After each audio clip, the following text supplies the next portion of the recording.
किसी भी किस्म की एसेट को इंस्टॉल करते वक्त या उसको लाते वक्त या लाने से पहले कोई पेनल्टी हमें अगर पड़ जाए, वो पेनल्टी एसेट की कॉस्ट में ऐड नहीं करते, क्योंकि वो उस बंदे की कोताही होती है। एसेट के लिए चाहे वो हैंडलिंग चार्जेस हैं वो भी ऐड करते हैं, चाहे वो प्रोफेशनल चार्जेस हैं वो भी ऐड करते हैं, उसको इंस्टॉल करने का खर्चा, उसको टेस्ट करने का खर्चा। अच्छा, एक चीज हम लिखना भूल गए और वो बहुत इंपॉर्टेंट है, वो है इनिशियल टेस्ट करने के दौरान ना कुछ सैंपल प्रोड्यूस हो जाते हैं, जिसे हम कहते हैं ट्रायल प्रोडक्शन। क्या बोलते हैं उसको? अब वो जो ट्रायल प्रोडक्शन से पैसे हमें मिल जाएंगे। अब सपोज आपने इनिशियल टेस्ट की, मतलब ट्रायल प्रोडक्शन किया, ये इंपॉर्टेंट है। इंपॉर्टेंट इसलिए है कि अगर आप इसको इंटरनेट से सर्च करोगे तो आपको इसके दो आंसर मिलेंगे। अगर पुराना आंसर मिला तो वो और है, नया आंसर और है, क्योंकि बाद में स्टैंडर्ड चेंज हो गया। तो इनिशियल टेस्टिंग के दौरान या ट्रायल प्रोडक्शन के दौरान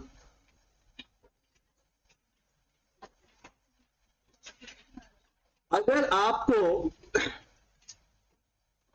सैंपल प्रोड्यूस हुए हैं,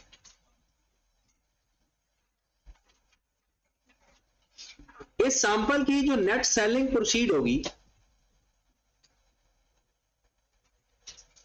नेट सेल प्रोसीड,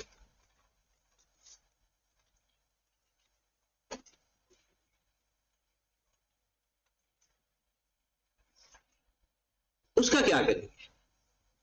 मतलब नेट सेल प्रोसीड का मतलब ये, अब इसमें ना फर्क जरा ध्यान से देखना है, ये छोटी बात नहीं है, अगर समझ जाओगे तो बहुत अच्छी बात हो जाएगी, आगे फर्दर भी काम आएगी। नेट सेल प्रोसीड का मतलब है कि सपोज दैट आपने 10 यूनिट बनाए और 10 unit at the rate of ₹20 sale कर दिए। आपको कितने पैसे मिलेंगे 10 यूनिट बेच के? वो 200 बुक को बनाने के लिए भी तो खर्चा आएगा। लिखा हुआ है नेट सेल प्रोसीड, उसको बनाने पे सपोज दैट हमारा 140 रुपया लग गया, उसको बनाने के ऊपर, मतलब उसका मटेरियल लेकर आए या कुछ भी, उसके ऊपर हमारा 140 रुपया कॉस्ट लगी।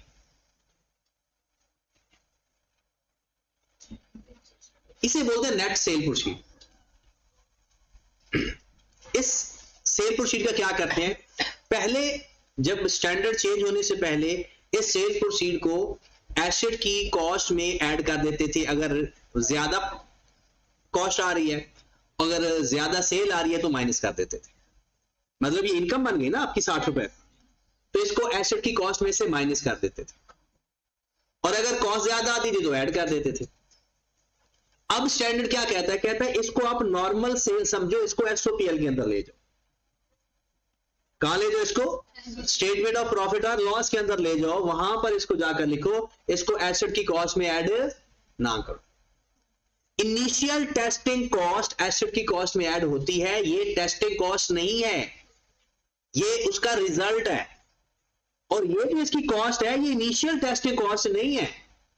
ये कौन सी कॉस्ट है? सपोज दैट आपने ये पेन बनाया, इस पेन के ऊपर मटेरियल का खर्चा आएगा, इस पेन के ऊपर लेबर का खर्चा आएगा, ये वो कॉस्ट है। इनिशियल टेस्टिंग का मतलब ये होता है कि जब आप कोई एसेट को शुरू में टेस्ट करते हो तो उसको कुछ लुब्रिकेंट चाहिए होते हैं, कुछ और चीजें चाहिए होती है, इलेक्ट्रिसिटी इस्तेमाल हो रही होती है, वो जो खर्चे हैं वो एसेट की कॉस्ट में ऐड हो गए, क्योंकि वो एसेट टेस्ट हो रहा है। अब एसेट टेस्ट करने के दौरान आप यूनिट भी बना रहे हो, अब यूनिट बनाने का खर्चा कुछ और है, मतलब उसका मटेरियल, उसकी लेबर, और इसको सेल करके पैसे आना, ये क्या कहलाएगा? ये जो ट्रायल प्रोडक्शन कर रहे हो, ये सैंपल प्रोडक्शन कर रहे हो, ये एसेट की कॉस्ट में ऐड नहीं होगा, ना माइनस होगा। 2022 से पहले के क्वेश्चन अगर आप देखोगे ना, उसमें इसको ऐड करते थे या माइनस करते थे, अब ऐसा नहीं करते। तो अगर क्वेश्चन के अंदर इनिशियल टेस्टिंग कॉस्ट गिवन होगी ना, बस कोई सेल प्रोसीड की बात नहीं होगी, वो एसेट की कॉस्ट में ऐड करेंगे। और अगर ट्रायल प्रोडक्शन की बात की, नेट सेल प्रोसीड का जिक्र होगा, तो एसेट की कॉस्ट में ऐड नहीं करेंगे। ये इस बात का आपने ख्याल रखना है, सिर्फ यहां पर नहीं, जब भी, मतलब जब तक दोबारा स्टैंडर्ड चेंज नहीं हो जाता तब तक। उसके बाद, और ये चीज आप जाकर अपने नोट्स में ऐड कर लें, जो कल वाले नोट्स हैं, इग्नोर करने वाले में इग्नोर करेंगे ना, एसेट की कॉस्ट में इसको इग्नोर करते हैं। इसको एसओपीएल के अंदर ले जाते हैं ना। नेट सेल प्रोसीड, चाहे वो कॉस्ट हो चाहे वो नेगेटिव आ जाए पॉजिटिव आ जाए, वो एसओपीएल के अंदर जाना है, एसेट की कॉस्ट का हिस्सा नहीं बना। चले जी नेक्स्ट आ जाए फिर। इसमें ना क्वेश्चन मैं आपको शेयर करूंगा, आपने कुछ क्वेश्चन इसके करने हैं प्रैक्टिस। एक तो ये क्वेश्चन आपको मिल गया होगा ना, ये वाला, ये तो आपने देख लिया होगा, नीचे जवाब जो था। हाँ जी, ये वाली cost of 12 month warranty on the machine. याद रखें जिसके साथ भी टाइम लिखा होता है ना, वो एसेट की कॉस्ट में ऐड नहीं होता। 3 महीनों का रिपेयर, 2 महीनों का मिड रिपेयर। होता यह है कि हम मशीन खरीद के आते हैं, वो कहते हैं कि यार ऐसा करो कि हमें 4000 रुपया दे दो, अगले 2 साल के लिए ना हम मुफ्त रिपेयर करके देंगे। अब आप उसको 4000 रुपया दोगे, वो 2 सालों के लिए हमारा रिपेयर एंड मेंटेनेंस फ्री करेगा, तो वो जो 2 सालों का खर्चा है 4000 रुपया, वो एसेट की कॉस्ट में ऐड नहीं करेगा। वारंटी प्रोविजन हो या लाइसेंस के एक्सपेंसेस हो, वो एसेट की कॉस्ट में ऐड नहीं होते। और कोई भी amount future year future time cover करे, वो एसेट की कॉस्ट में ऐड नहीं होता। ये एक फंडामेंटल रूल याद रख लो। कोई भी खर्चा अगर वो फ्यूचर टाइम 2 महीने 4 महीने 10 महीने 2 साल कवर कर रहा हो, वो उस टाइम का खर्चा होता है, वो एसेट की कॉस्ट में ऐड नहीं होता। ठीक है। अच्छा, इसमें बाकी जो टर्म्स है ना, वो वैसे तो अगर हम समझना चाहें तो समझ जाओगे, लेकिन मजा नहीं आएगा जब तक हम क्वेश्चन ना कर लें। तो हम जाते हैं अब क्वेश्चंस वाली साइड पे। तो कुछ दिन हम इसकी क्वेश्चंस की प्रैक्टिस करते हैं, कुछ दिन तो हमारे पास है भी नहीं, थोड़ी सी प्रैक्टिस करते हैं क्वेश्चंस की। कुछ दिन क्वेश्चंस की प्रैक्टिस करके फिर वापस आएंगे। ये जो ऊपर वाले क्वेश्चंस पैराग्राफ सारे हम बारी बारी पढ़ेंगे। ठीक है, तो बिस्मिल्लाह करते हैं आज फिर। और वो क्वेश्चन इसके अंदर है भी नहीं, वो क्वेश्चन मैं आपको अलग से ही करवाऊंगा। वो क्वेश्चंस की प्रैक्टिस करते हैं थोड़ी सी और फिर आगे चलते हैं। तो सबसे पहले क्वेश्चन हल करने के लिए हमें कुछ बेसिक टर्म्स का पता होना चाहिए।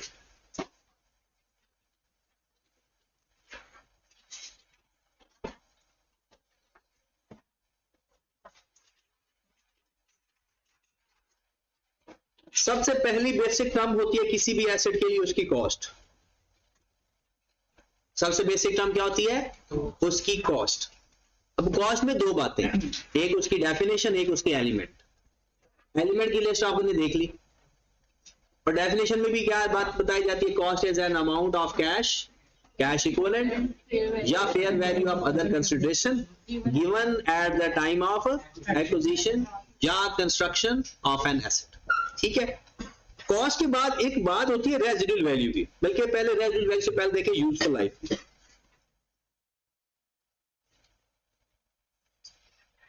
और एक बात होगी आपके साथ इकोनॉमिक लाइफ की।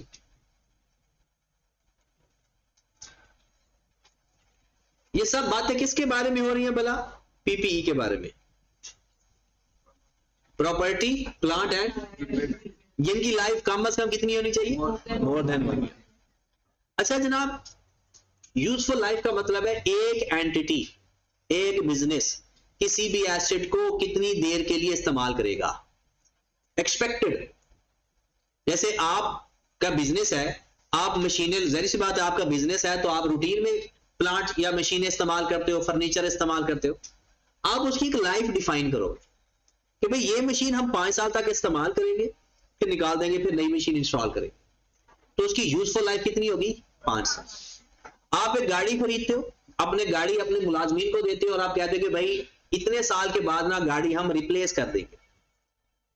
आपको पता है बैंक्स भी गाड़ी देते हैं अपने एम्प्लॉयज को जो मैनेजर्स पोजीशन पे होते हैं, और वो हर 5 साल बाद चेंज कर देते हैं।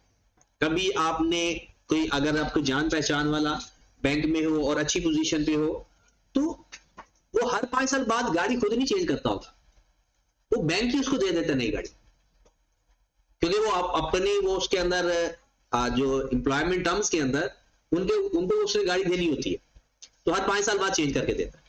पुरानी गाड़ी वापस ले लेता है, नई गाड़ी उसको दे देता है। तो कुछ जगहों पे 10 साल का भी टाइम हो सकता है, कुछ जगहों पे 3 साल का भी टाइम हो सकता है, कुछ एसेट्स के 2 साल भी टाइम हो सकता है। मतलब यूजफुल लाइफ का मतलब क्या होगा कि एक एंटिटी, एक एसेट कितनी देर के लिए, कितने साल के लिए इस्तेमाल करे, उसे बोलते हैं उस एसेट की यूजफुल लाइफ। जैसे अगर आपने सपोज दैट आपके पास बाइक है, तो जो बाइक लगता है वो तो जाहिर सी बात है वो क्या आपकी जिंदगी के साथ जाएगी शायद, लेकिन अगर सपोज दैट कुछ कॉन्शियस लोग होते हैं वो कहते हैं जी हाँ 2 साल बाद हमने बाइक चेंज करनी है, अब आपके लिए उस बाइक की यूजफुल लाइफ 2 साल है। अब क्या उस बाइक की लाइफ खत्म होगी? उसकी लाइफ तो भी है, आपने 2 साल इस्तेमाल किया ना, लेकिन उसकी लाइफ तो है। अब सपोज दैट आपने किसी और बंदे को भेज दी, उसने 5 साल वो बाइक इस्तेमाल की, अब सपोज दैट 3 साल आपने इस्तेमाल की, तो आपके लिए उसकी यूजफुल लाइफ कितनी होगी? 3 साल। फिर अगले बंदे को आपने बेची, उसने 5 साल इस्तेमाल की, उसके लिए यूजफुल लाइफ होगी 5 साल।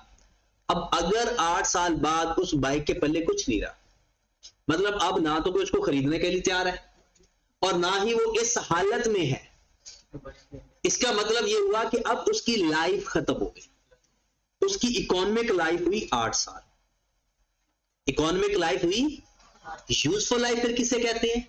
एक एसेट उसको कितने साल इस्तेमाल करेगा, और इकोनॉमिक लाइफ उसकी टोटल लाइफ जब तक वो बेनिफिट दे सकती है, टोटल लाइफ जब तक वो बेनिफिट दे। जब बेनिफिट देना बंद कर देना, उसकी इकोनॉमिक लाइफ भी खत्म हो जाती है। बेनिफिट किसे कहते हैं? इकोनॉमिक बेनिफिट, भाई उसके ऊपर खर्चा कम हो, फायदा ज्यादा मिले। तो यूजफुल लाइफ क्या हुई?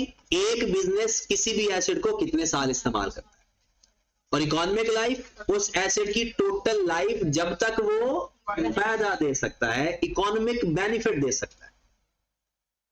अब हमने कौन सी लाइफ इस्तेमाल किया करनी है? अगर दोनों लाइफ गिवन हो तो यूजफुल लाइफ, क्योंकि हम तो एक बिजनेस है ना, और बिजनेस के लिए लाइफ क्या हो? इकोनॉमिक लाइफ तो ना हुई। बिजनेस के लिए क्या लाइफ होगी? जितनी देर के लिए वो इस्तेमाल करेगा, तो यूजफुल लाइफ। दोनों लाइफ गिवन है तो यूजफुल लाइफ इस्तेमाल करेंगे, और दोनों में से गिवन ही एक लाइफ है, फिर जो गिवन है इस्तेमाल कर लेंगे। दोनों लाइफ गिवन होगी तो यूजफुल लाइफ, और दोनों में से एक गिवन होगी तो फिर जो गिवन होगी उसी को इस्तेमाल करेंगे। फिर उसका मतलब हम ये अज्यूम करेंगे कि हमने सारी जिंदगी वो बाइक हमने ही इस्तेमाल की या हमने ही मशीन इस्तेमाल की जब तक वो बेनिफिट दे सकते। ओके होगी बात? उसके बाद आ जाता है रेजिडुअल वैल्यू।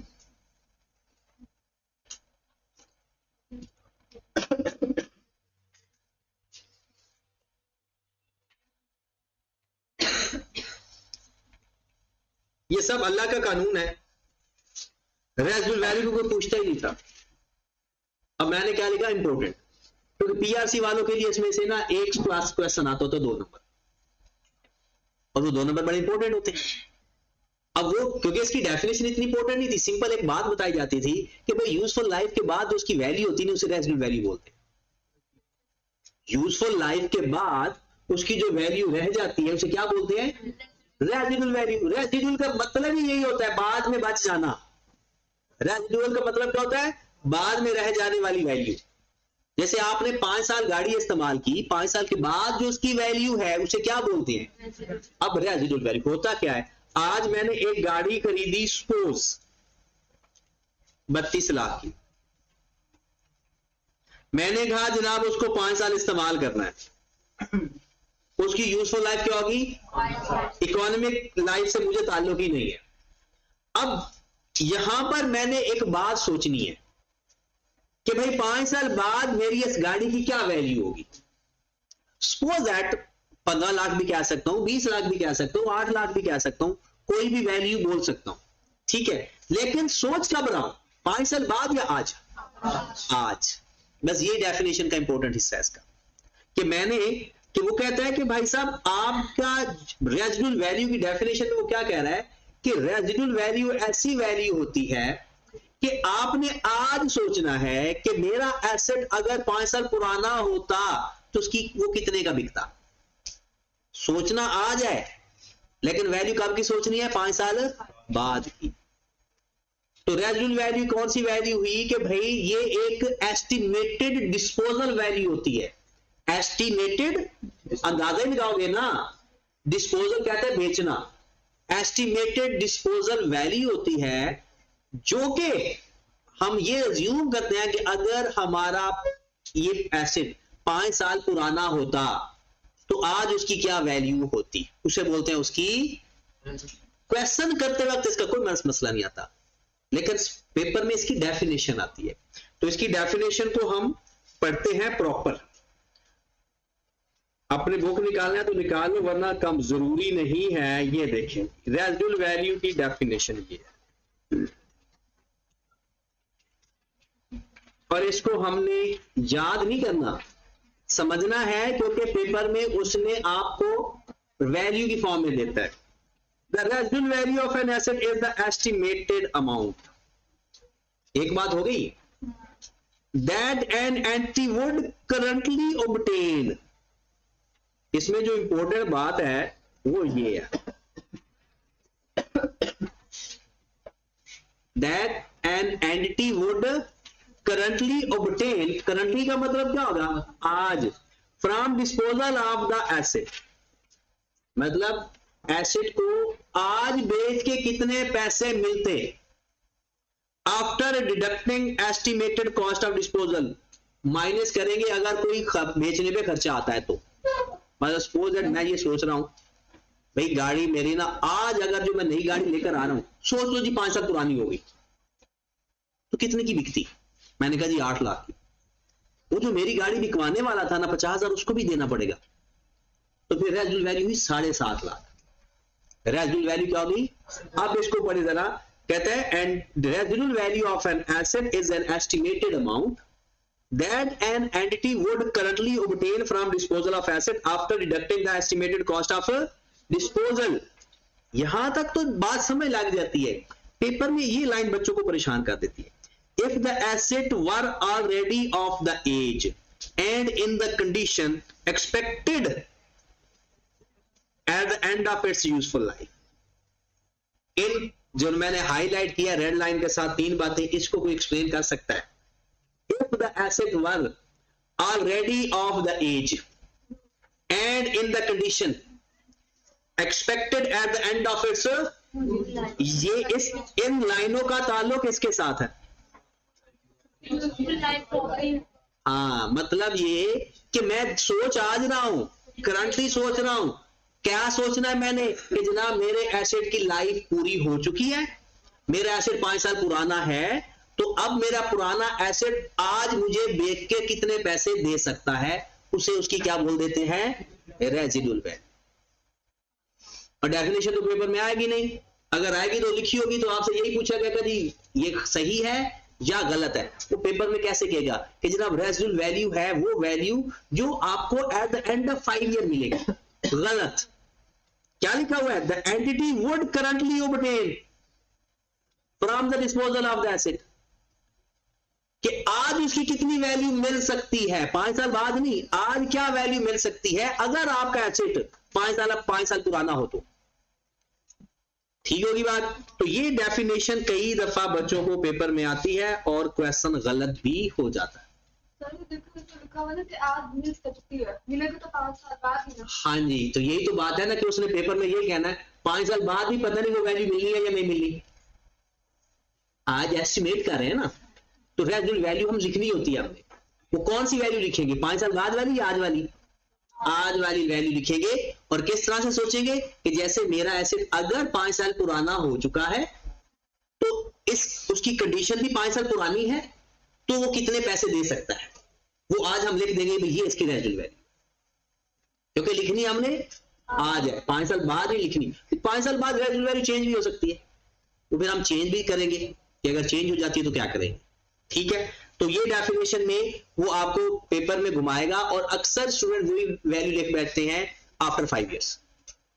तो ये आफ्टर 5 इयर्स नहीं है, आज एस्टिमेट करके लिखनी होती है कि जो हमारा अगर आज ही एसेट 5 साल पुराना हो जाए और उस कंडीशन में चला जाए तो कितने का बिक सकता था। ठीक है, अब यूजफुल लाइफ की उसने 2 बातें बताई हैं।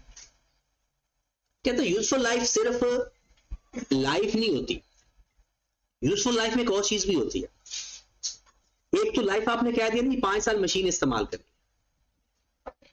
कभी कभी वो कहता है कि यार ये मैंने मशीन खरीदनी है और मैंने इससे 5 लाख यूनिट बनाने हैं, इस मशीन को लेकर जाऊंगा, उससे कितने यूनिट बनाऊंगा, उसकी आउटपुट भी उसकी फिर लाइफ बन जाती है, चाहे वो आप 2 सालों में 5 लाख बना लें, चाहे वो 10 सालों में 5 लाख बनाए।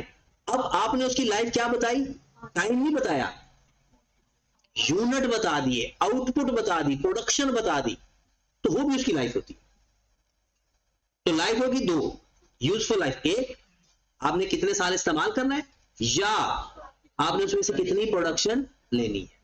अब ये लिखा हुआ है the period over which an asset expected to be available for use by an entity, ये पहले वाली डेफिनेशन हो गई। The period over which an asset is expected to be available for use by an, या the number of production या similar unit expected to be obtained from the asset by an। लेकिन इस बात को ये देखना, ये बड़ी इंपॉर्टेंट बात लिखी हुई, यही डेफिनेशन में वो लिख दे ना कि the number of production या different units expected to be obtained from the asset by an entity, तो ये लाइन गलत हो जाएगी। तो which statement is true वाला ये सवाल है, तो ये दोनों लाइनें लिख दे, ऊपर वाली ठीक लिख दे, नीचे वाली सिमिलर की जगह सिर्फ डिफरेंट लिख दे, लेकिन हमें तो ये नजर ही नहीं आना। हमने तो पूरी एक जैसे यूनिट वो कितने बनाएगी, वो भी उसकी लाइफ होती है। चलो जी, ये हमारा डेफिनेशन अब हो गई, और मेरे ख्याल में अब इससे ज्यादा हम इसको एक्सप्लेन नहीं कर सकते। हम वापस चलते हैं सर जी। रेजिडुअल वैल्यू यूजफुल लाइफ के बाद होती है, अगर इकोनॉमिक लाइफ के बाद होती तो वो जीरो होगी ना रेजिडुअल वैल्यू, क्योंकि रेजिडुअल वैल्यू को स्क्रैप वैल्यू भी कहते हैं। क्या बोलते हैं उसको, स्क्रैप का मतलब क्या होता है, कबाड़।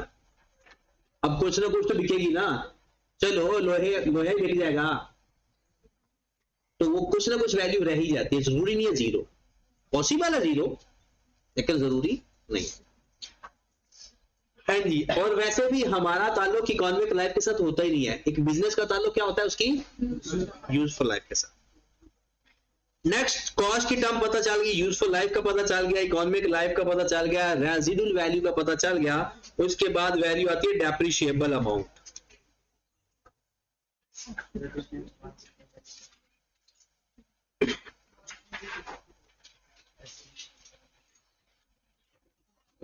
डेप्रिशिएबल अमाउंट,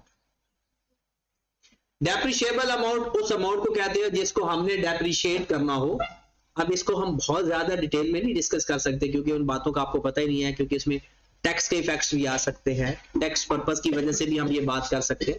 हमने सिंपल ये कहना है कि भाई जितना हमारा खर्चा होता है ना, हमने उसको डेप्रिशिएट करना, जितना हमारा खर्चा होना है उसको हमने डेप्रिशिएट करना है। कैसे डेप्रिशिएट करना है, तो डेप्रिशिएबल अमाउंट होता है cost minus residual value,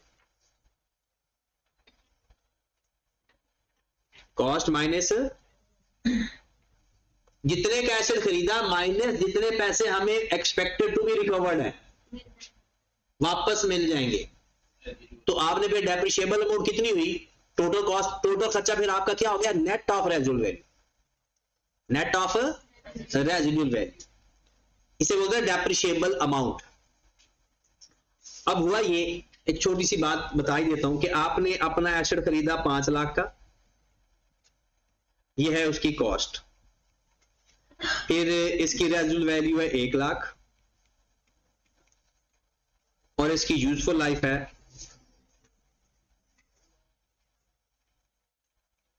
10 years. अब हुआ ये कि आपने 5 लाख का खर्चा किया, खर्चा हुआ ना, आते ही आपने ना अपनी इनकम स्टेटमेंट में खर्चे में लिख दिया, अदर एक्सपेंस में लिख दिया। 5 लाख का 5 लाख आपने कहां लिख दिया, अदर एक्सपेंस में, आपके तो प्रॉफिट की मत मारी जाएगी। 5 लाख खर्चे में लिखा गया, कितना लिखा गया, 5 लाख खर्चा लिखा गया, तो आपका प्रॉफिट तो नेगेटिव में चला गया, लॉस हो गया, प्रॉफिट आया नहीं, ना टैक्स लगेगा आपको, मौजे मौजा लगी कि टैक्स से भी बच जाओगे। तो फिर आपको टैक्स वाले कहते हैं कि भाई साहब ये जो 5 लाख का आपका खर्चा हुआ है ना, आपको नहीं पता, आपने पढ़ा नहीं हुआ, ये नॉन करंट एसेट है, इसको एक्सपेंस में नहीं लिख सकते। ये बात है ना, वो हम अकाउंटिंग में पढ़ते यही है, कौन सी चीज कहां लिखनी है। उसने कहा कि भाई ये 5 लाख रुपए आप अदर एक्सपेंस में नहीं लिख सकते, ये तो मशीन है। मैंने कहा भाई मेरा खर्चा हुआ है, आप क्या तो मशीन है, मेरी जेब से 5 लाख गया है, मेरा आप कह रहे हो कि आप अपने टैक्स के चक्रों में मेरा एक्सपेंस को खराब कर रहे हो, देखो ना खर्चा हुआ है ना। उसने कहा है अल्लाह के बंदे आप लोगों ने नहीं पढ़ा हुआ कैपिटल एक्सपेंडिचर और रेवेन्यू एक्सपेंडिचर। कैपिटल एक्सपेंडिचर वो खर्चा होता है जिसको आप लिख सकते हो। अगर ये रेंट होता ना बड़ी खुशी से लिख लेते, आप स्टेशनरी खरीदते बड़ी खुशी से लिखते, रिपेयर करते लिख लेते, वो रेवेन्यू एक्सपेंडिचर है। ये तो कैपिटल एक्सपेंडिचर है, इसकी तो लाइफ 1 साल से ज्यादा है। तो हमने कहा भाई मैं किधर जाऊं, मेरा ये खर्चा हुआ है 5 लाख। कहता आप ऐसा करो, इसको कर लो 10 पे डिवाइड। क्या कर लो, 10 साल के ऊपर इस खर्चे को अपोर्शन कर दो। आप अपना खर्चा लिखो, खुशी से लिखो, लेकिन किस नाम से लिखो, डेप्रिसिएशन के नाम से। तो आप इसको 10 पे डिवाइड कर दो, 50-50 हजार करके अपना खर्चा हर साल लिखो। अब देखिए अगर हम पहले साल 5 लाख लिखते तो प्रॉफिट कोई और आता, अब हमें कितने लिखने की इजाजत मिल रही है, 50,000। तो अब हालत बेहतर हो जाएगी प्रॉफिट की, 4.5 लाख का फर्क खत्म हो जाएगा। तो हो सकता है पहले हमारा 2 लाख का प्रॉफिट आ रहा था, 5 लाख लिखने की वजह से 3 लाख का लॉस चला गया। अब क्या हुआ, 50,000 लिखेंगे तो 1.5 लाख फिर भी हमारा टैक्स लग जाएगा हमें पर। अब फिर हमने कहा चलो ठीक है मान लेते हैं। कहते नहीं वापस तेरा खर्चा 5 लाख नहीं है, 1 लाख तुझे वापस भी मिलता है। 1 लाख तुझे, तू ऐसा कर 4 लाख को 10 पे डिवाइड कर, 40 हजार अपने एक्सपेंस में लिख, क्योंकि तेरा एक्चुअल खर्चा 5 लाख नहीं है। कितना खर्चा है, 4 लाख। हमने कहा भाई ये हमें नहीं समझ लगी। कहते हैं आप लोग अकाउंटिंग में पढ़ते हो मैचिंग कॉन्सेप्ट।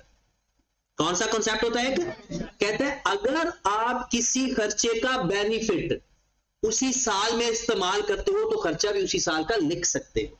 अगर उसका बेनिफिट आप over the number of year ले जाते हो, मतलब इसका बेनिफिट आपको 10 साल मिलना है, तो इसके एक्सपेंस को भी कितने सालों पे पोर्शन करोगे, 10 सालों पे। जितना टाइम का बेनिफिट आपको मिलेगा खर्चा भी वैसे वैसे अपोर्शन हो जाता है। कैपिटल एक्सपेंडिचर भी हमारे एक्सपेंस होते हैं, लेकिन उसको एक्सपेंस लिखने का एक तरीकाकार होता है। कैसे, ओवर द यूजफुल लाइफ। कैसे लिखते हैं, ओवर द यूजफुल लाइफ। तो अब हम क्या करेंगे, तो ये जो हमारी डेप्रिशिएबल अमाउंट है इसको हम over the useful life allocate कर देंगे। उसे क्या बोलते हैं, डेप्रिसिएशन। क्या बोलेंगे, डेप्रिसिएशन। तो डेप्रिसिएशन की भी डेफिनेशन लिख लें। तो डेप्रिसिएशन की डेफिनेशन क्या हुई फिर, डेप्रिशिएबल अमाउंट की एलोकेशन। डेप्रिशिएबल अमाउंट की कितने टाइम के लिए, over the useful life. Over the, तो अगर मैं डेप्रिसिएशन की डेफिनेशन लिखूं तो ये बनती है a systematic allocation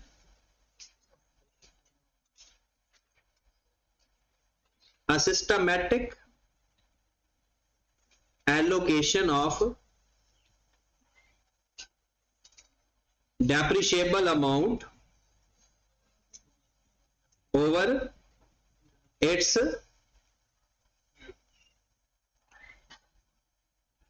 useful life. A systematic allocation of depreciable amount या टोटल कॉस्ट।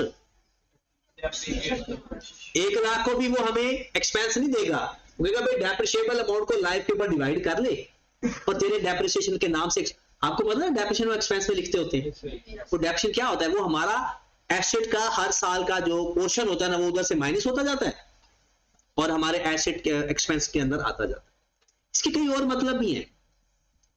प्रूडेंस कॉन्सेप्ट क्या कहता है, एसेट ओवरस्टेट नहीं करना। कोई एसेट खरीद के लिखते हो ना तो वो कहता है कि भाई आप जैसे जैसे इसको इस्तेमाल करते जाते हो ना ये इसकी वैल्यू कम होती जाती है, तो डेप्रिसिएशन के नाम से एसेट की वैल्यू कम करते जाओ और उसको कहां लिखते जाओ, एक्सपेंस के। कई इसके कॉन्सेप्ट हैं इसके पीछे, डेप्रिसिएशन के पीछे।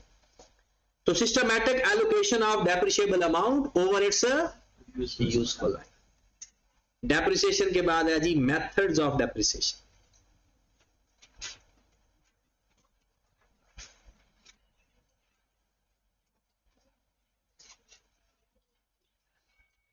Methods of depreciation. डेप्रिसिएशन की डेफिनेशन में पहला लफ्ज क्या था, सिस्टमैटिक एलोकेशन। ये जो सिस्टमैटिक लफ्ज है ये फार्मूले को कहते हैं। सिस्टमैटिक, कोई सिस्टम, कोई डिसिप्लिन, कोई फार्मूला, कोई मेथड।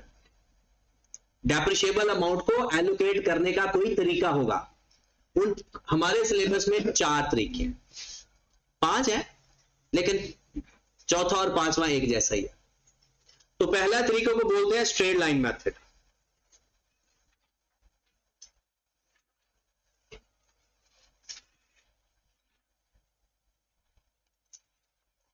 पहले तरीके को क्या बोलते हैं?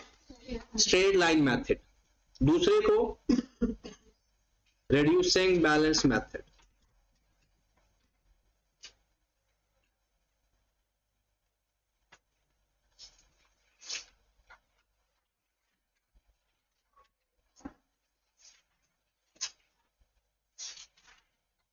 सम ऑफ डिजिट्स मेथड।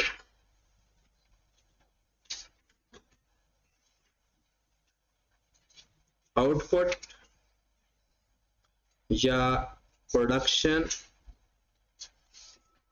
या यूजेज मेथड।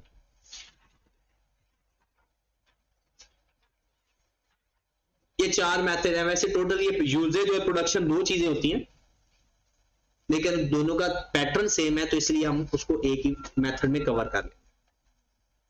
ये 4 मेथड है जनाब डेप्रिसिएशन के आपके, straight line method, reducing balance method, sum of digits method या आउटपुट मेथड। जिसको नींद आ रही है ना, वो थोड़ा सा अपने आप को जगाए, क्योंकि नींद की हालत में ना समझ नहीं आती, तो फिर बाद में परेशानी होगी आपको। कॉन्सेप्चुअली समझो, जब समझ जाओगे तो ये काम आसान होता है, फिर कभी सवाल नहीं गलत होता अकाउंटिंग। तो आपको ना ये क्लास में बैठ के, खास तौर पे जो हमारी क्लास का इस मोड पे आप पर ज्यादा रिस्पॉन्सिबिलिटी आ जाती है। अगर हम बोर्ड पे पढ़े ना, वहां पर ये होता है कि मैं भी चल फिर रहा होता हूं, तो मेरे साथ साथ आप लोगों की आंख खुल जाती है। जब यहां पर इस मोड पे ना बड़ा मुश्किल होता है, जो आपकी शक्ल से भी लग रहा होता है कितनी जबरदस्ती आप आंखें खोलने की कोशिश कर रहे होते हैं। तो आप खुद बताएं, अगर आप जबरदस्ती आंखें खोल दो तो पता है आपकी ना शक्ल ज़ॉम्बीज़ जैसी हो जाती है, मतलब बड़ी खौफनाक, घूर रहे होते हो ना, मुझे समझ लग रही होती है स्क्रीन को घूर रहे हो, या ना समझ लगे कि मुझे घूर रहे हो। तो इसलिए थोड़ा सा अपने आप को ना, चलो सो लिया करो, थोड़ी आंखों का डर ना लगे, ठीक है। लेकिन वो क्या, जब मतलब जबरदस्ती आंखें खोल रहा होता है ना, तो जरूरत से ज्यादा खुल जाते हैं। नॉर्मल वे में खोल के बैठोगे तो वो बंदा नॉर्मल लगता है, सही लगता है जी। तो हम पहला मेथड स्टार्ट करने लगे हैं, स्ट्रेट लाइन मेथड। ये मैथ स्टार्ट हो गई अब यहां से आपकी मैथ स्टार्ट हो गई, ठीक है। अब ये तकरीबन ये चारों मेथड में हमारी मैथ भी चलेगी, साथ general entries, math accounting mix हो गई, मतलब ये इंटरेस्टिंग काम शुरू हो, ठीक है। तो स्ट्रेट लाइन मेथड में आ जाए जनाब। सबसे पहले स्ट्रेट लाइन मेथड के नाम लिख लेते हैं, क्या क्या होते हैं।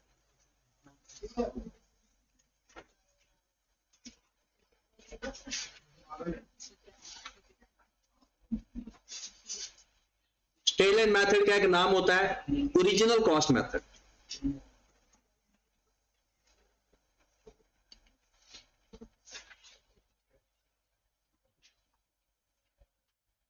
इसका नाम होता है फिक्स इंस्टॉलमेंट मेथड।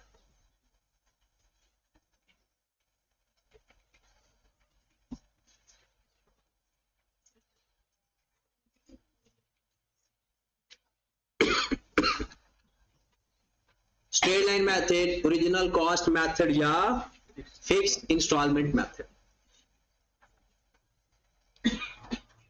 इसमें डेप्रिसिएशन के मेथड है ये। तो डेप्रिसिएशन इसमें फाइंड कैसे करते हैं, फार्मूला देख लें। डेप्रिसिएशन का फार्मूला होता है, एक फार्मूला है cost minus residual value divided by useful life. Cost minus residual value divide by useful life. या एक और फार्मूला होता है डेप्रिसिएशन का, cost minus residual value multiplied by rate of depreciation. Cost minus residual value divide by useful life, या cost minus residual value multiplied by rate of depreciation.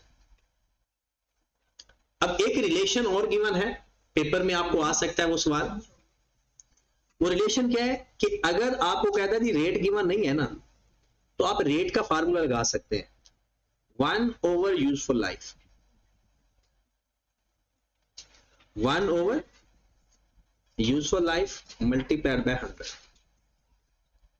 1 over, वो कहता है कि अगर आपने यूजफुल लाइफ से रेट फाइंड करना है तो 1 over useful life multiplied by 100, या यूजफुल लाइफ से रेट भी फाइंड हो सकता है और रेट से यूजफुल लाइफ फाइंड हो सकती है।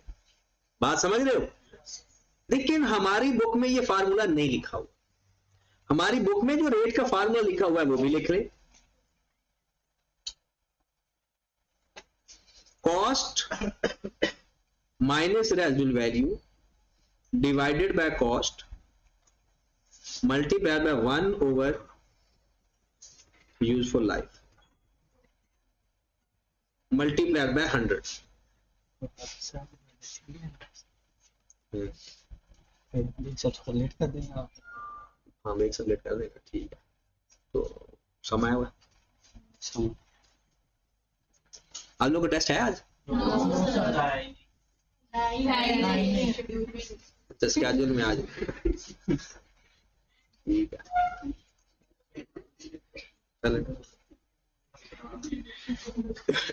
चलिए। अच्छा इसमें दोनों फार्मूलाज में फर्क नजर आया। अगर रेजिडुअल वैल्यू 0 निल हो फिर तो ये सेम फार्मूला बन गया, नजर आ रहा है ना? अगर रेजिडुअल वैल्यू निल हो तो इसका मतलब है कॉस्ट ओवर कॉस्ट वो 1 हो जाएगा, फार्मूला बन जाएगा 1 ओवर यूजफुल लाइफ। बट अगर रेजिडुअल वैल्यू निल ना हो तो फिर तो चेंज हो जाएगा ना। तो इन दोनों में क्या फर्क है ये हमने बाद में देखना है, इसमें भी और इसमें भी इसकी एप्लीकेशन में फर्क है बस, ठीक है।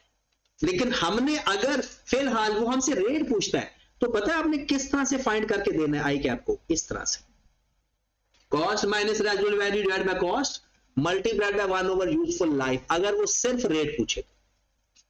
लेकिन अगर सवाल हल करना है तो आपने ये फार्मूला इस्तेमाल करना है। मैं दोनों का तरीका बताऊं। सवाल हल करने के लिए कौन सा रेट का फार्मूला होगा? ये वाला। और अगर आपने आई कैप ने सिर्फ रेट आपसे पूछ ले तो अपने इस फार्मूले से फाइंड करके देना। क्लियर? ये बात आपने याद रखनी है और ये सिर्फ पीआरसी की हद तक है। हम दोनों से भी काम कर सकते हैं, लेकिन ये है कि अब हमने फार्मूले जो इस्तेमाल सारी दुनिया ये इस्तेमाल करती है, लिखा भी ये होता है फार्मूला, तो इसलिए हम इसको इग्नोर करें। वैसे ये ज्यादा अच्छा है,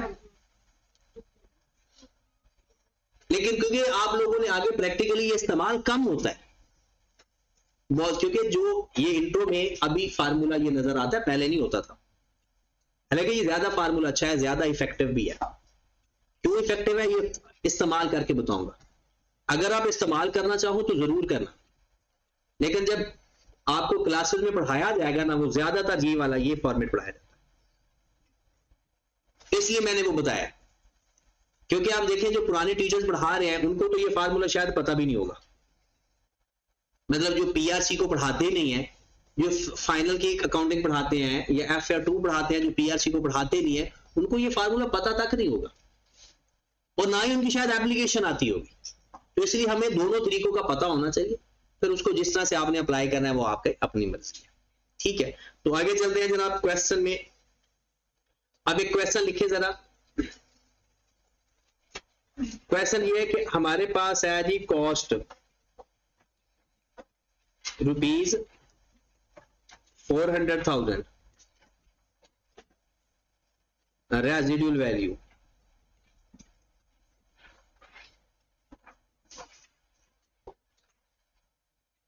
₹80,000, यूजफुल लाइफ 8 years। क्वेश्चन ये है find depreciation and book value या नेट बुक वैल्यू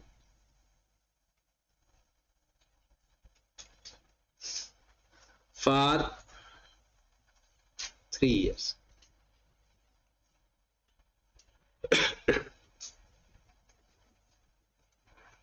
एक एसेट की कॉस्ट 4 लाख है,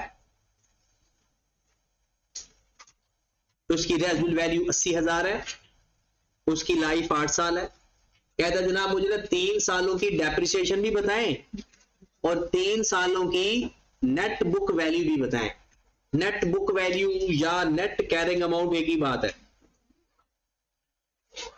नेट बुक वैल्यू या नेट कैरिंग वैल्यू या कैरिंग अमाउंट एक ही बात है। अब हमने 3 सालों का काम करना। डेप्रिसिएशन का फार्मूला क्या होता है? Cost minus residual value divided by life. तो हम इस्तेमाल कर लेते हैं जनाब cost depreciation, cost minus residual value divided by life. तो पहले साल की डेप्रिसिएशन मेरे पास आ जाएगी 4 लाख कॉस्ट है माइनस 80,000 डिवाइडेड बाय 8। ये मेरे पास 40,000 पहले साल की डेप्रिसिएशन आ गई। पहले साल की डेप्रिसिएशन आ गई। दूसरे साल की डेप्रिसिएशन, ये मेरा फार्मूला फिक्स है, फार्मूला चेंज नहीं होता, सेम फार्मूला। तो आंसर क्या आएगा? वही ओरिजिनल कॉस्ट लेनी है, सब कुछ ओरिजिनल लेना है। उसके बाद तीसरा साल सेम, इसलिए इसको फिक्स्ड इंस्टॉलमेंट मेथड भी कहते हैं। फिक्स्ड इंस्टॉलमेंट मेथड क्यों कह रहे हैं? हर साल की डेप्रिसिएशन इसकी फिक्स होती है, हर साल की डेप्रिसिएशन इनकी फिक्स होती है। बताओ फाइनेंस के अंदर किसका हर साल इंटरेस्ट फिक्स होता था? सिंपल इंटरेस्ट का या कंपाउंड इंटरेस्ट का? ये सिंपल इंटरेस्ट की तरह ही कैलकुलेशन होती है इसकी। इसकी कैलकुलेशन किस तरह से होती है? सिंपल इंटरेस्ट से ही होती है। अब उसने पूछे बताया जी बताओ पहले साल की भी बुक वैल्यू बतानी है एसेट की, दूसरे साल की भी, और अब तो आपका एसेट कितने का था? 4 लाख। गौर करना है, पहले साल 40,000 का डेप्रिशिएट हो गया, खत्म हो गया, तो बाकी कितना रह गया? 3,60,000। अगले साल 40,000 का और डेप्रिशिएट हो गया, 3,20,000। अगले साल 40,000 और हो गया, 2 लाख। इसे बोलते हैं बुक वैल्यू। कि बुक्स में क्या लिखना है उसका फार्मूला भी मैं बता देता हूं, बल्कि आपको आता है। बुक वैल्यू का या कैरिंग अमाउंट का formula cost minus accumulated depreciation. याद आया? अब कॉस्ट माइनस अक्यूमुलेटेड डेप्रिसिएशन। जब भी हम एसओएफपी के अंदर, वही तो हमारी बुक्स हैं, और जब एसओएफपी के अंदर वैल्यू लिखते हैं वही हमारी बुक्स है, तो कौन सी वैल्यू लिखते हैं? Cost minus accumulated depreciation. अगर पहले साल के एंड की बात होती, कॉस्ट थी 4 लाख और डेप्रिसिएशन थी, हमारे पास एसेट कितना बच गया था? 3 लाख। इसमें रेजिडुअल वैल्यू माइनस नहीं कर रहे, फार्मूला क्या है? Cost minus accumulated depreciation. फिर अगर मैं दूसरे साल की बात करूं, कॉस्ट कितनी है? 4 लाख। कॉस्ट चेंज नहीं होती, 3,60,000 तो बुक वैल्यू है, 3,60,000 माइनस अक्यूमुलेटेड डेप्रिसिएशन। अक्यूमुलेटेड का मतलब क्या हुआ? इकट्ठा करो, तो 2 साल की डेप्रिसिएशन अक्यूमुलेट कर लो।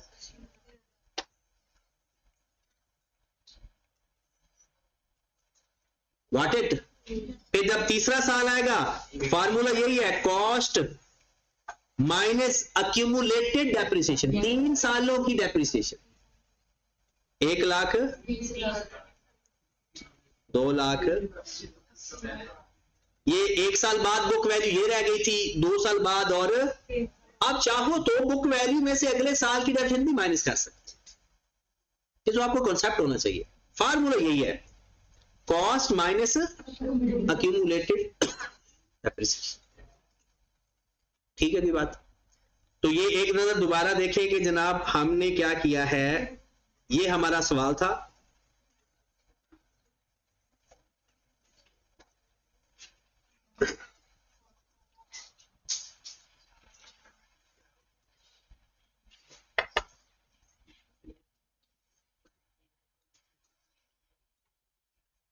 क्लियर होगी बात?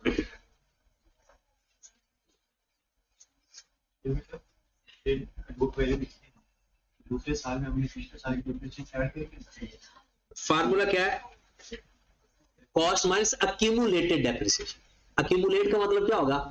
हर साल की डेप्रिसिएशन इकट्ठी होती जाएगी, अक्यूमुलेट होती, क्योंकि आप कॉस्ट से माइनस कर रहे हो ना। अगर आप बुक वैल्यू से माइनस करते ना, फिर सिर्फ अगले साल की माइनस करते, जो पहले माइनस हो चुकी है दोबारा माइनस ना करते, तो फिर 3,60,000 से करते तो सिर्फ 40 करते, तो 3 ऑटोमेटिकली आ जाती थी। हम किससे माइनस कर रहे हैं हर साल? कॉस्ट में से। तो इसलिए डेप्रिसिएशन फार्मूला यही है, हमें फार्मूले को फॉलो करना है ना।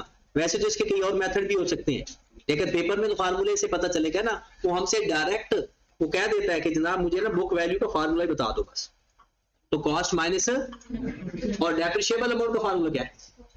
Cost minus residual value.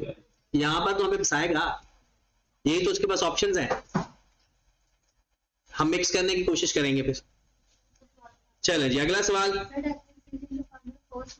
Residual value divided by life या cost minus residual value multiplied by rate. हाँ जी, हर साल सेम रहता है, इसलिए तो इसका नाम 3 लिखवाए थे। फिक्स्ड इंस्टॉलमेंट मेथड क्यों कहते हैं? हर साल ओरिजिनल कॉस्ट मेथड क्यों कहते हैं? इसकी कॉस्ट चेंज नहीं होती, स्ट्रेट लाइन इसका अपना नाम है। अगला सवाल लिखिए, cost 12 lakh, residual value ₹200,000, rate of depreciation is 12%, straight line method.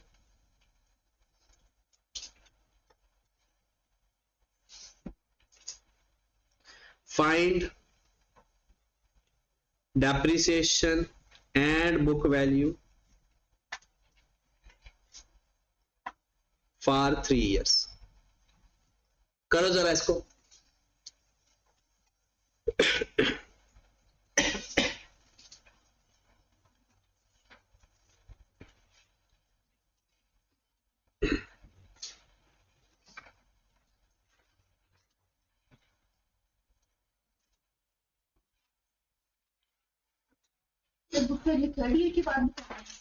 तीनों सालों की अलग अलग, तीनों सालों की अलग अलग।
जी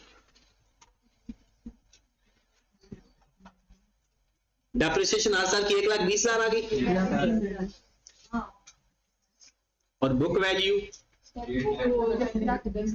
हाँ जी, तो पहले तो हम डेप्रिसिएशन देख लेते हैं। डेप्रिसिएशन का फार्मूला लिखते हैं,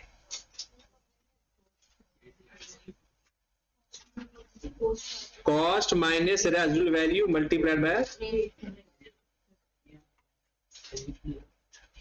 अब कॉस्ट थी 12 लाख माइनस रेजिडुअल वैल्यू थी 2 लाख मल्टीप्लाइड बाय 12%, कितना? ये था पहला साल, दूसरा साल भी 1 लाख क्योंकि फार्मूला फिक्स है, तीसरे साल भी डेप्रिसिएशन 1,20,000। ठीक होगी बात। अब हम चलते हैं इसकी बुक वैल्यू पे। अगर बुक वैल्यू की बात करें तो उसका फार्मूला होता है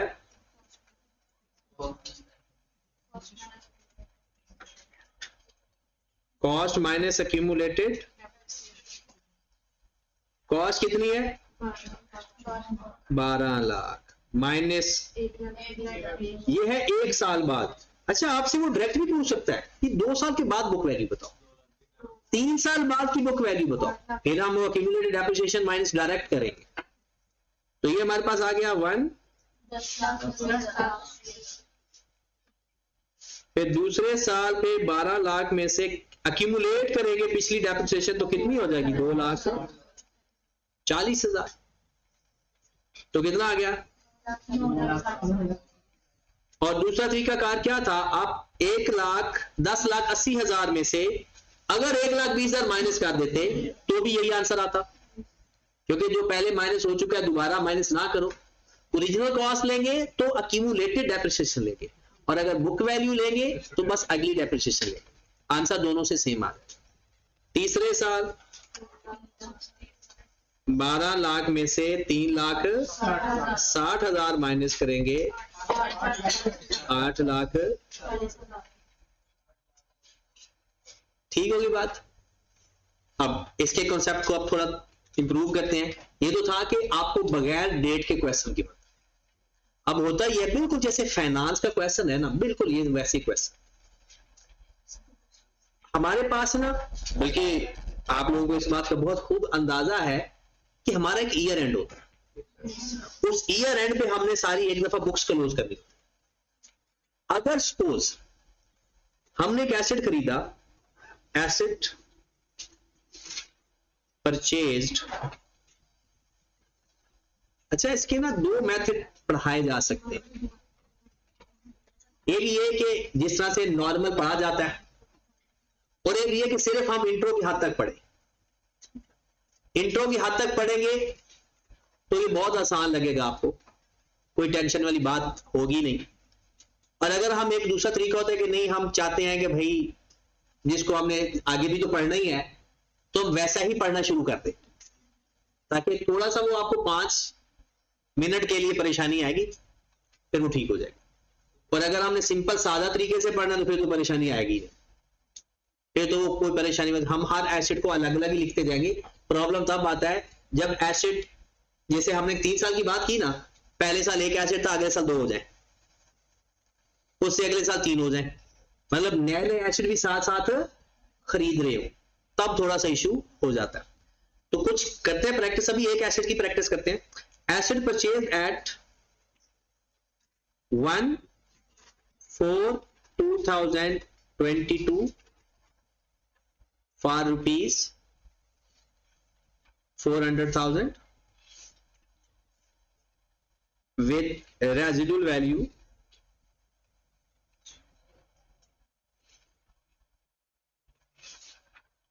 rupees 40,000. Rate of depreciation 10%, straight line method.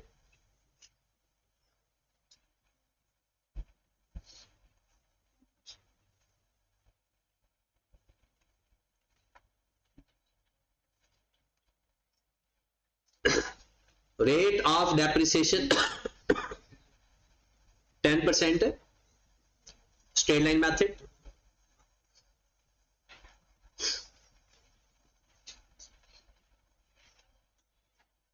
Find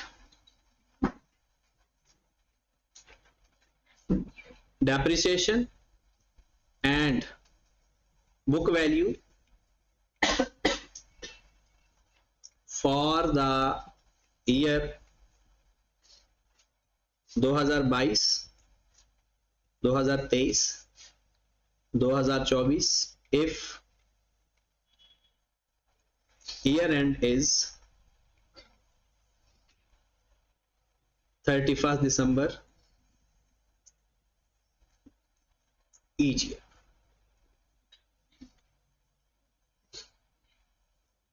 हाँ जी,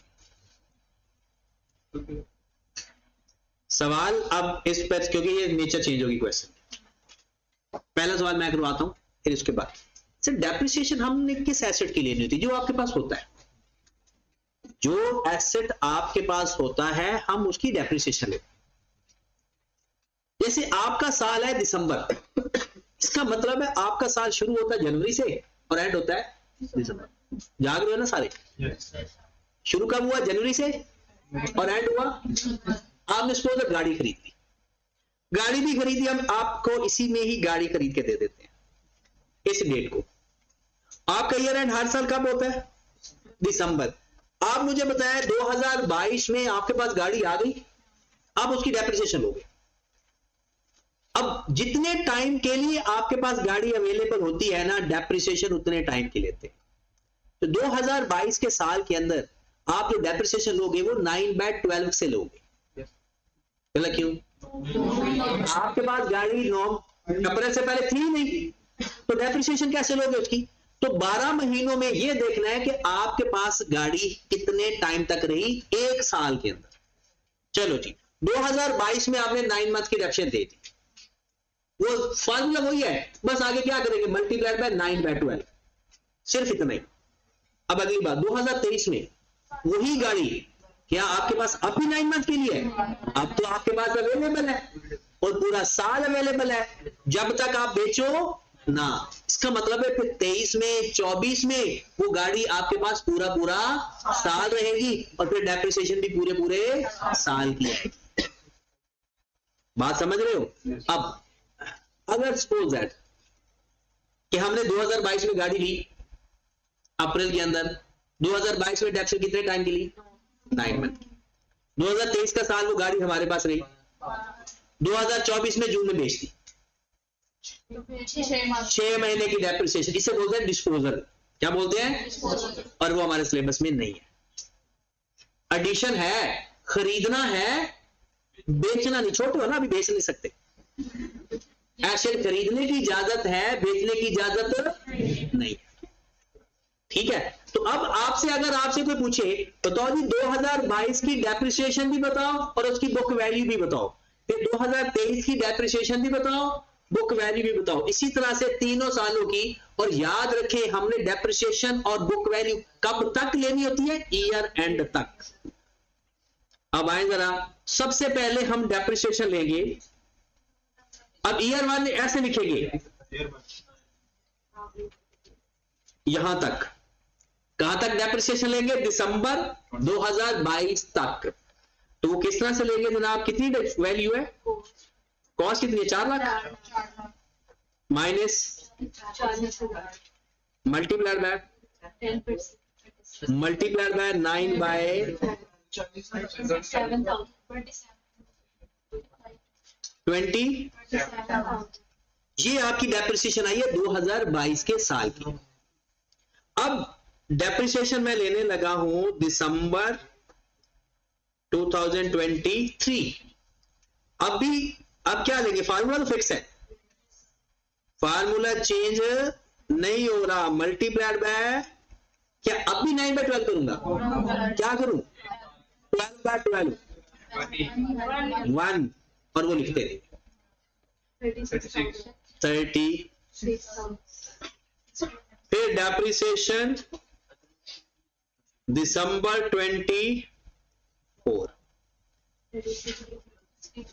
400,000 माइनस 40,000 मल्टीप्लाइड बाय 10%। कितना? 30। आगे तो फिक्स हो जाएगी ना।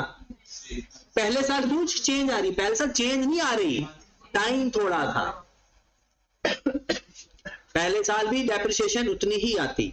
अब आपसे अगर कोई बुक वैल्यू पूछता है तो बुक वैल्यू भी फाइंड करके बता देते हैं। कैसे? पहले साल की बुक वैल्यू, हाँ जी, दिसंबर 2022 में क्या बीवी आ रही है? Cost minus accumulated. कॉस्ट कितनी है? माइनस तब डेप्रिसिएशन कितनी थी टोटल? तो क्या आ गई वैल्यू? 373,000। अब 2023 की बीवी बता दे।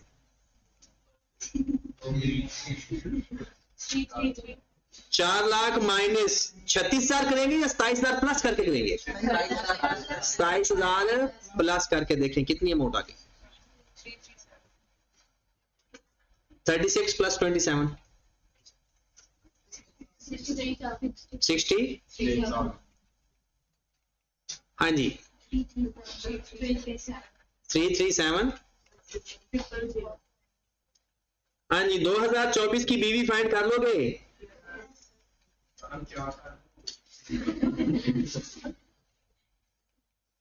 हाँ जी 63 में 36,000 और ऐड कर दें, कितना?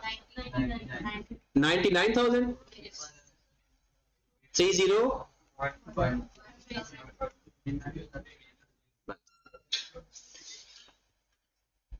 सर फिर महीने की भी सेंटर में फीस है 15 तारीख को वो पूरा महीना ले लेंगे। पूरा महीने अगर आपने महीने के बिल्कुल आखिरी डेट को खरीदोगे ना तो वो महीना काउंट नहीं होता। अगर 10-12 दिन पहले खरीदोगे तो वो पूरा महीना, फिर महीनों वाला काम नहीं करेंगे। ठीक है, साल वाला कर लेंगे, महीनों वाला काम। अच्छा वैसे तो आपको पता है कि यहां से अगर आप लोग, ये आपकी बुक वैल्यू आ गई तो आप 2023 की भी बीवी फाइंड कर सकते थे, 24 की भी कर सकते थे। तो मैं अक्सर एक बात बताता होता हूं कि मैं ऐसे ही सवाल करवा रहा था तो मैंने यहां तक कंप्लीट करवा के ना 2024, तब 24 की डेट नहीं आती थी, 22 की डेट थी। तो मैं चला गया, ऑफिस में चला गया, तो मेरी मिसेज वहां आई हुई थी। तो एक बच्ची वापस आ गई, कहता है सर आपने ना 2021 वाली तो बीवी बताई है लेकिन 22 वाली बीवी आपने ना फाइंड नहीं बताई। तो उस दिन के बाद मैं कॉन्शियस हो गया, मैंने कहा सारी बीवियां इधर ही फाइंड करवा के जाऊंगा कि बाद में कोई मसला ना आए।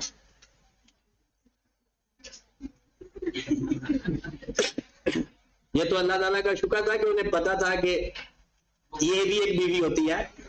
बस ऐसे ना छोटे छोटे चेहरों को ना खुश करने के लिए मैं नाम देता कि किधर किधर खुश खुश हो रहा है। सजावट किताब पे हालांकि दांत है ही नहीं फिर भी नजर आ रहे हैं।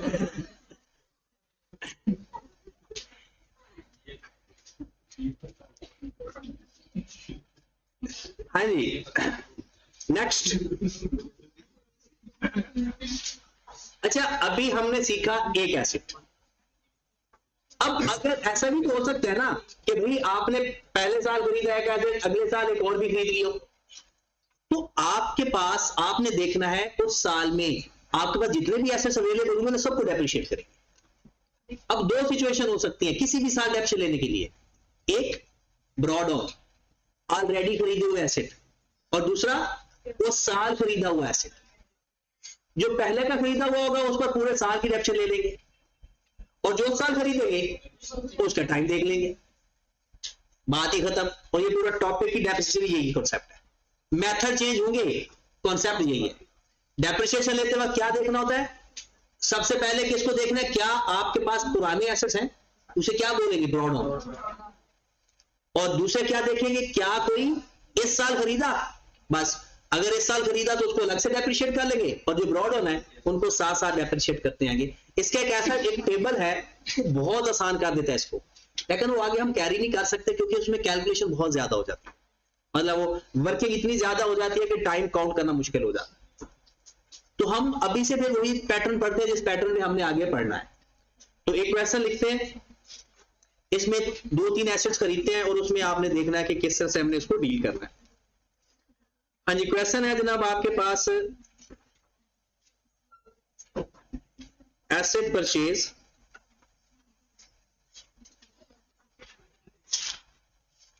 Eight 1/7/2021 rupees 800,000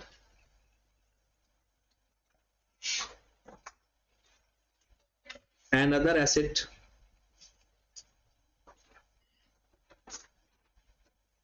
purchased at 1/4/22 rupees 400,000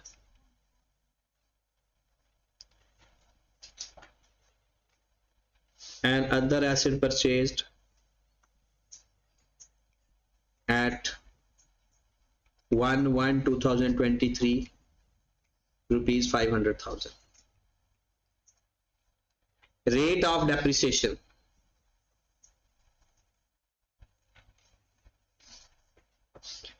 %, straight line method,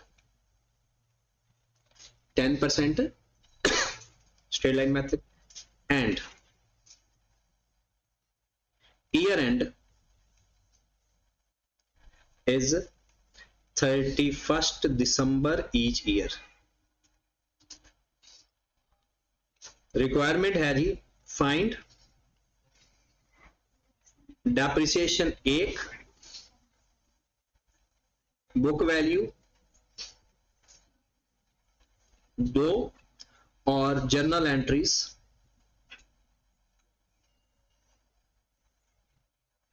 कब कब की, for 31st December 21, 31st December 22 और 31st December 23। इन 3 सालों की डेप्रिसिएशन की एंट्रीज भी पास करते हैं, इनकी कैल बुक वैल्यू भी फाइंड करते हैं और डेप्रिसिएशन भी फाइंड करते हैं, सब कुछ हम करते हैं, ठीक है। और इसके बाद इसका लेजर रह जाएगा, वो लेजर हम कल सीखेंगे।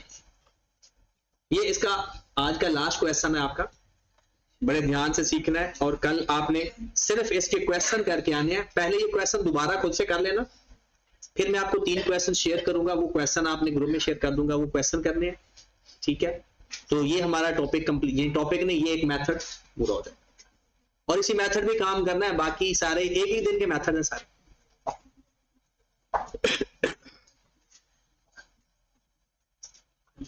हाँ जी, करना स्टार्ट करें। अब मैं आपको पैटर्न बता देता हूं। डेप्रिसिएशन फाइंड करने के ना 2 स्टेप आपके सिलेबस। पहला स्टेप सोचना ब्रॉड ऑन है या नहीं, दूसरा स्टेप एडिशन है या नहीं, बस। किसी भी साल की डेप्रिसिएशन लेते वक्त ये 2 बातें आपने सोचनी। अब हम स्टार्ट कर रहे हैं 2021 से, यहां से शुरू करना है ना। तो आपने जब भी डेप्रिसिएशन लेनी है, ये देखें, सबसे पहले आपने लिखा यहां पर जी डेप्रिसिएशन लेने लगे हैं 31 दिसंबर 21 तक, ठीक है। सबसे पहला स्टेप क्या सोचना है, क्या ब्रॉड डाउन है या नहीं। ब्रॉड डाउन से मुराद क्या होता है भाई, 2021 से पहले वाले कोई ऐसे पड़े हुए हैं? नहीं, छोड़ दिया। दूसरा स्टेप क्या है, एडिशन।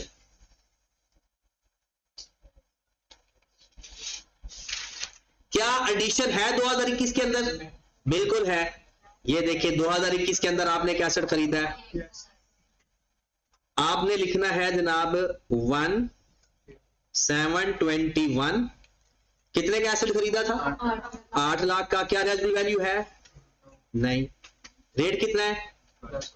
10%। टाइम कितना लेंगे? कितनी डेप्रिसिएशन आ गई?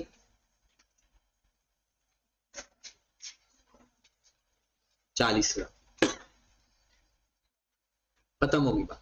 2021 की डेप्रिसिएशन आ गई, ब्रॉड था ही नहीं, और एडिशन हमने उसकी डेप्रिसिएशन डन। अब चलते हैं अगले साल। किस साल की डेप्रिसिएशन लेने लगे आप? दिसंबर 22। सबसे पहले बात सोचनी है, क्या कोई पहले से एसेट है? बिल्कुल है। 8 लाख वाला एसेट है, पहले से एसेट आपके पास मौजूद है। 8 लाख मल्टीप्लाइड है, और आपको पता है इसके साथ टाइम फैक्टर नहीं लगाते, इसके साथ टाइम फैक्टर नहीं लगाते। क्या एडिशन है? बिल्कुल है ही नहीं, गिवन ही नहीं है। गिवन हो तो माइनस करते हैं, रेजिडुअल वैल्यू है ही नहीं। क्वेश्चन के अंदर देखिए, लिखा हुआ क्वेश्चन आपने, ये देखिए, मैंने किसी में किसी भी क्वेश्चन की रेजिडुअल वैल्यू नहीं लिखी, तो वो निल है, ठीक है। होती तो जरूर माइनस करते। हाँ जी, एडिशन, एडिशन की डेट क्या है? 14/22। कितने का एडिशन है? 4 lakh multiplied by 10%, multiplied by 9 by कितना? कितना? 60,000, 30,000।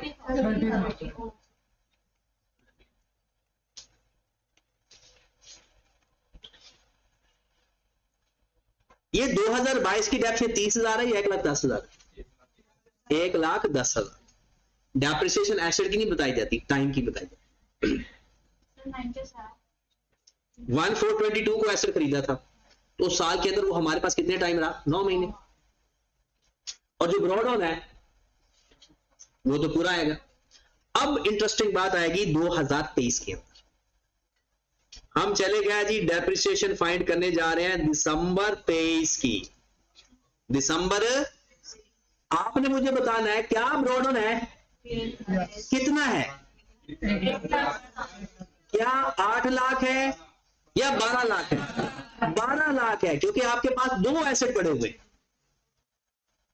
आप 2023 में खड़े हो, 2 एसेट आपने 8 लाख का 21 में खरीदा था, तो भाई उसकी 10 साल लाइफ है, तो वो आपके पास ही होगा ना 10 साल तक। फिर जो 2023-22 में खरीदा 4 लाख का, तो 2023 के शुरू में जब आए तो आपके पास ऑलरेडी 2 एसेट मौजूद है, उसे बोलते हैं ब्रॉड ऑन। और एक एसेट आपने और भी खरीद लिया, वो किस में जाएगा? एडिशन में। तो आपने हर साल 2 ही बातें देखनी है, पहले हैं खरीदे हुए, अब वापस आ जाएं। पहले हम थे 21 पे, दिल नहीं करता। पहले हम थे 21 पे, जब 21 पे थे तो हमारे ब्रॉड ऑन नहीं था। आप अपने सवाल में देखिए, सवाल लिखा हुआ है ना, पहले किसी ब्रॉड ऑन का जिक्र नहीं था। हमने एक एडिशन किया था और उसको 6 महीने के लिए इस्तेमाल किया था, तो 6 महीने की डेप्रिसिएशन मिली। फिर हमारे 2022 में, 2022 में भी एक नया एसेट खरीदा था, लेकिन हमारे पास तो एक ब्रॉड ऑन भी था 8 लाख का पहले से एसेट 21 में। अब मुझे बताओ, 21 में तो चलो वो 6 महीने के लिए था, वो 22 में तो वो पूरा साल आपके पास है ना, ऑलरेडी आपने खरीदा हुआ है।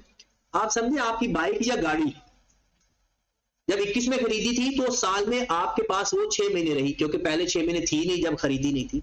जब 22 में आप आए, जो खरीदी हुई गाड़ी है वो तो आपके पास ही है ना, वो तो आपके पास ही 12 साल के 12 महीनों के लिए अवेलेबल रहेगी। लेकिन जो नया एसेट खरीदा वो कब खरीदा था? अप्रैल के अंदर, तो पहले 3 महीने तो हमारा नहीं था ना। तो 22 में नए एसेट के ऊपर 9 महीनों की डेप्रिसिएशन और पुराने एसेट के ऊपर पूरे साल की डेप्रिसिएशन। अब हम आ गए 2023 बताए 23 में आपके पास क्या ब्रॉड ऑन है? बिल्कुल है। और कितना ब्रॉड ऑन है कैसे पता चला? 22 वाला एक और 21 वाला एक मल्टीप्लाइड है। क्या इसके ऊपर भी टाइम फैक्टर लगाऊं? ये तो मेरे पास ऑलरेडी खरीदे हुए हैं, पूरा साल मेरे पास रहेंगे। 1 लाख। क्या कोई एडिशन भी है? बिल्कुल एडिशन है। और मजे की बात है, इसके ऊपर भी टाइम फैक्टर नहीं लग रहा, क्योंकि 1123 को खरीदा है, पूरा साल था हमारे पास 50। 1 लाख। ये तो आधी कहानी हुई, ये तो डेप्रिसिएशन तो चलो आ गई। अब हमने तो बुक वैल्यू भी फाइंड करनी है। बुक वैल्यू का फार्मूला क्या होता है? Cost minus accumulated. बड़ा आसान तरीका बताने लगा हूं। जिस साल की भी बुक वैल्यू फाइंड करनी है ना, फार्मूला तो आप सबको ही आता है, कॉस्ट माइनस।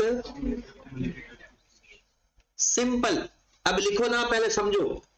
इसके अंदर आपके पास ये कॉस्ट पड़ी होती है, ये होती है कॉस्ट। कितनी कॉस्ट है? एक ही एसेट था 8 लाख। और डेप्रिसिएशन कितनी थी? तो बुक वैल्यू कितनी आ गई? 7 लाख। अब अगले साल आपके पास कॉस्ट कितनी है भला? 12 लाख। कॉस्ट उसे कहते हैं जो एसेट आपके पास मौजूद है वो कितने वाले हैं। कॉस्ट किसे कहते हैं? जो एसेट्स आपके पास मौजूद हैं वो कितने वाले हैं। 8 लाख का पहले वाला था, 4 लाख का 22 में खरीदा, तो इस टाइम आपके पास एसेट जो पड़े हुए हैं वो कितने पड़े हुए हैं? माइनस अक्यूमुलेटेड डेप्रिसिएशन 40,000 पहले वाली, 1,10,000। अब क्योंकि सर ये आप तो दोनों एसेट की रिडक्शन प्लस कर रहे हो, तो भाई कॉस्ट के अंदर भी तो दोनों एसेट हैं। कॉस्ट भी तो दोनों एसेट किया है, तो अक्यूमुलेटेड डेप्शन भी दोनों एसेट्स की। कितना आ गया? तीसरे साल मुझे कॉस्ट बताया। ये देखें, अब कैसे पता चला भाई? पुराने एसेट 12 लाख वाले थे और 5 लाख इस साल भी खरीदा, तो अब आपके पास एसेट कितने वाले मौजूद हैं? कॉस्ट कभी चेंज नहीं होती, बुक वैल्यू चेंज होती है, कॉस्ट कभी चेंज। तो 17 लाख के आपके पास एसेट्स हैं। डेप्रिशिएट कितने हो चुके हैं? 40,000 भी हो गया, 1,10,000 भी हो गया, 1,70,000 भी हो गया। अक्यूमुलेट कर लो, या 1,50,000 में 1,70 ऐड कर दो, या तीनों को अलग अलग प्लस कर दो। 3 लाख कितनी बुक वैल्यू आ गई?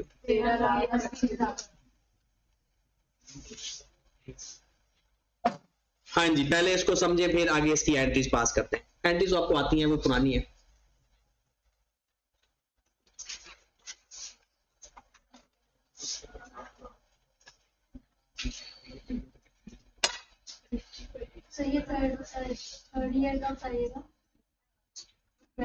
बुक वैल्यू बतानी है या कॉस्ट बतानी है? या बुक वैल्यू 13,80,000। देखें, पहले कॉस्ट बताएं। आपके पास एसेट कितने हैं 2023 में? 1 2 3 8 लाख वाला, 4 लाख वाला, 5 लाख। टोटल कितना हो गया? 17 लाख। वो लिख दिया। माइनस अक्यूमुलेटेड डेप्रिसिएशन, पहले साल की 40, दूसरे साल की 1,10,000, तीसरे साल की 1,70,000, प्लस करके माइनस कर, या पिछले 1,50 में 1,70 ऐड करके लिखो। नहीं की बात। हाँ निशा, क्या?